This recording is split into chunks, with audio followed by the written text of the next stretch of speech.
اب سوال پوچھتے ہیں کہ التحیات یا تشاہد نماز کے اندر کیا قرآن میں ہے یا نہیں ہے؟ جو نماز کے اندر التحیات ہے، نماز میں 2 رکعت کے بعد اور آخر میں خاص حیت و شکل میں بیٹھنے کو قعدہ کہتے ہیں، جس سے قعدہ اولا قعدہ آخر، یعنی 4 رکعت والی نماز ہو تو 2 کے بعد اس کو قعدہ اولا اور 4 کے بعد آخر میں قعدہ آخر۔ یاد رکھو، فرض، واجب اور سنت مؤکدہ نماز میں درمیان کا قعدہ واجب ہے، یعنی 4 رکعت والی نماز میں 2 کے بعد جو قعدہ ہے وہ واجب ہے، اور آخری قعدے پر بیٹھنا فرض ہے۔ کن میں؟ فرض، واجب اور سنت مؤکدہ۔ اور نفل نماز کا ہر قعدہ ہی فرض ہے، وہ 2 رکعت کے بعد بیٹھے 4، نفل نماز کے اندر ہر قعدہ ہی فرض ہے۔ اور قعدے میں یعنی التحیات میں بیٹھنا، التحیات کا مکمل پڑھنا واجب ہے۔ اس کو التحیات کیوں کہتے ہیں؟ کیونکہ اس کا پہلا لفظ التحیات ہے، اور تشاہد بھی کہتے ہیں اس لیے کہ اس التحیات کا جو آخری کلمات ہیں وہ کلمہ شہادت پر اختتام ہوتا ہے، اس لیے اس کو تشاہد کہتے ہیں۔ التحیات اس لیے پہلا لفظ التحیات ہے، اور التحیات کا پڑھنا قعدے کے اندر واجب ہے۔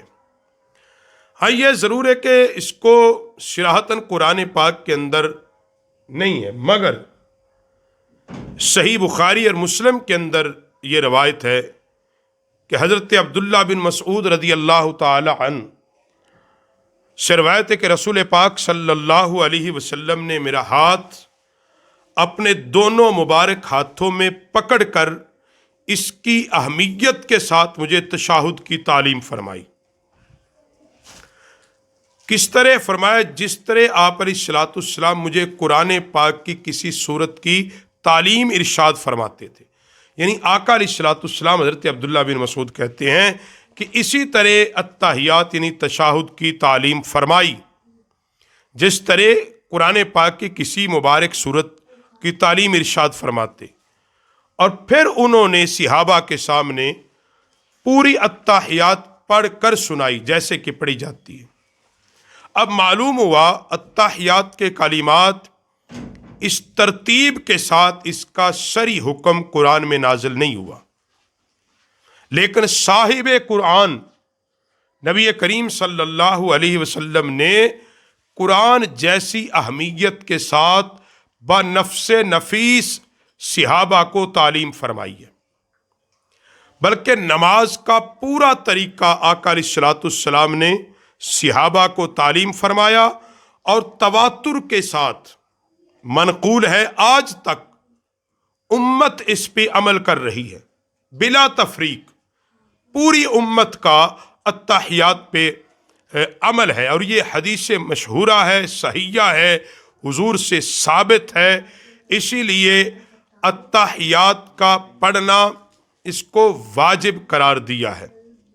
اسی طرح دعائے قنوت میں، وطروں میں دعائے قنوت کی جگہ قل هو اللہ پڑھ سکتے ہیں، وطر میں دعائے قنوت کی جگہ وطر پڑھ سکتے ہیں۔ وطر کی تیسری رکعت میں مطلقاً دعا پڑھنا واجب ہے، یعنی بطور دعا خاص دعا پڑھنا واجب ہے، اور بطور دعا خاص دعائے قنوت پڑھنا سنت ہے نبی علیہ السلام کی۔ پہلی بات ہمیں یاد کرنی چاہیے، مسئلہ پوچھنے کی نوبت نہ آئے جی وطروں میں جی دعائے قنوت نہیں آتی، کیا کریں؟ بھئی یاد کریں، باقی سارے جان کی چیزیں یاد کرتے تو یہ یاد کیوں نہیں کرتے؟ اگر آپ کو مسنون دعائے قنوت یاد نہیں تو پھر یہ پڑھ لیں، ربنا آتنا فی الدنیا حسنۃ وفی الآخرۃ حسنۃ وقنا عذاب النار، یہاں تک پڑھ سکتے ہیں۔ یہ بھی یاد نہ ہو، اللہم اغفر لی 3 بار پڑھ لیں۔ اور اگر یہ بھی یاد نہیں کل شریف پڑھنے سے واجب تو ادا ہو جائے گا، لیکن کوشش کریں جو احادیث میں مسنون دعائیں ہیں آخری وتر میں پڑھنے کے لیے، وہ دعائیں ہی پڑھی جائیں تو زیادہ بہتر، افضل اور اولیٰ ہیں۔